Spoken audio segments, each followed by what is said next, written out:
Okay, less than 5 minute review on this Harbor Freight multi-purpose workbench. This is $99 regular price, and I got it for $79 with a 20% off coupon. And honestly, I almost didn't get it. At the Northern Colorado Springs store, the demo that they had sitting out was super flimsy. I walked by and I was like, oh, there's one. I can go check it out. And I put my hand on it, and the whole thing just kind of wiggled around like a lot. And I was like, whoa, this thing is super unstable. And I'm like, oh, even for $79, I'm not sure I want it. So I went around, got some other stuff, came back to it, looked at it again, wiggled it some more, came back, messed with the drawers, messed with the light, left again, came back, and I thought, well, heck, what I'll do is I'll just go ahead and buy it. Even if it's that flimsy at home, I'll just stitch weld all these. I'll use the MIG welder, grind this off. This is pretty thin metal, okay? It's not very thick. It's not very strong. I didn't measure the gauge, but it's not thick at all. I wouldn't be arc welding this anyway because I'd just burn right through. So I thought I'd stitch weld this with a MIG welder several places on each joint and work my way around, and just weld it all up. And I think I could probably get it pretty stable enough to hold my small drill press and maybe my belt sander and a few other little things. Okay, so cool. And then I brought it home and I bolted it together, and you probably can't see because I'm shaking with the camera when I'm trying to shake it. It is super stable.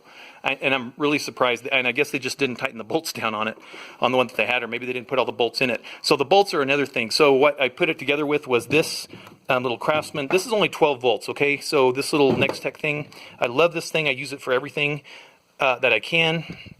10 millimeter, and yeah, so what I found was that I was wasting my time putting a Phillips on one side and then running the nut driver, or that impact driver, on the other side. You don't need to hold anything on the Phillips side.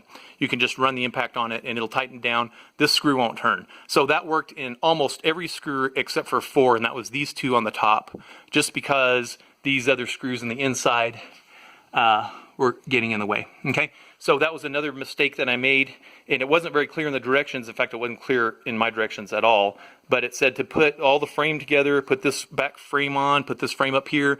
So I used all these smaller screws, and there's some longer screws that you use to put this pegboard in. Well, those longer screws also go right here. So I had to take these screws out. Those are the shorter ones, and put in the longer ones. So it just took a few minutes to fix that, but it was, and then I actually had all the screws I needed. My leftover hardware is that right there. Okay, 1 screw and 1 nut. So yeah, they really, I wasn't missing any hardware, and I was surprised about that. The one thing that did get that didn't work were these 2 little screws. These are the little screws that they meant to hold this bracket up here for the light. And a little hard to see with the light on, but there's the bracket right there. And so they were just too short. They went in the holes, but they were too short to make a bite. And I guess I could have avoided the holes, but I just got some longer screws and put them in. You can see one of them sticking out right there. All right, no big deal. And then what else? When you use an impact, and that's only 12 volts, okay? That's not an 18 or 24 volt impact. On these Phillips heads, they just stripped out like the easiest thing in the world. Like I could barely get any force on them, and they were stripping out right away. Metal was falling off like I was drilling them out. So I only did a couple of those like that with a 10 millimeter wrench on the back, and then I went back to the impact socket, and it worked really well because I just didn't have to hold the screws on the front. And the drawers were the other issue I was worried about. The drawers on the demo one in the store were horrific and jammed and could barely open them.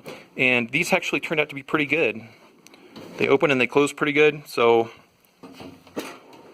I almost left them out because I thought, I'm not even going to use them after I saw the demo ones. And then I went ahead, well, I'll install them and see how it goes. And it actually worked pretty well. The light is it's not very bright. It's not going to be a great work light, but it casts a little bit of light. Let's just turn it on here. Okay, not much at all, but it's something, I guess. Okay, the cool part is this little outlet right here that they built. I don't know what gauge cord this is, and it's not very long. I mean, it's long enough to reach an outlet probably anywhere in your garage that you could. It gives you some range, is all I'm saying. This cord for the light's pretty short, and I think they probably engineered that cord for the light to plug into this right here. Okay, because it's just not going to pull hardly any power at all. Okay, so bottom line, I'm going to use this maybe to hold that, maybe to hold the belt sander, maybe to do a little bit of metal drilling and whatever like that. This is not an industrial bench. This is not a heavy-duty workbench. You're not going to be bolting a vise to it. This is pressed wood. Okay, so it is what it is. And for what it is, I got to give it 5 stars. All the bolt holes lined up. All the hardware was there. The only thing that didn't work was that little stupid little light screws. but I could have offset them a little bit and just put them directly in the wood and it would have been fine. So I have to give it, for its price, it's 5 out of 5 stars for me. Okay, here's the 13-watt fluorescent bulb that comes with the workbench, this Harbor Freight workbench. And you can see it cast some light. I'm holding the light up here so I can't back up very far, but you can kind of get an idea of how much light it's putting out. Okay, black cabinet or black top kind of soaks it up. All right, we're going to shut it off, and then we're going to turn on the light I just installed this afternoon, and you can see it's much brighter. So couldn't resist pimping out my Harbor Freight stuff just like normal. And so all I put on it was this dual strip LED 48-inch Hyper Tough 5,000 lumens. Oh, it pulls 45 watts. So these things I used to pay, you know, 35, 40 bucks for at Lowe's and Home Depot. This was $21.99 at Walmart. I couldn't pass it up.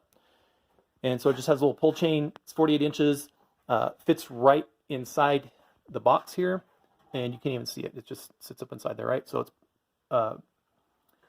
perfect fit, just slipped right in. How I mounted it was there's no holes in the bottom here to put a screw through. So what I did was this hole where this chain attaches, I back drilled through here. So the drill bit came out right here, and then did the same thing over here. Then I just stuffed it up inside here and then put a screw through here and through here into the wood right there. And it's holding them perfect. It does have a nice long cord on it. It reaches all the way back to my outlet, and a lot brighter. For 21 bucks, I'm much happier.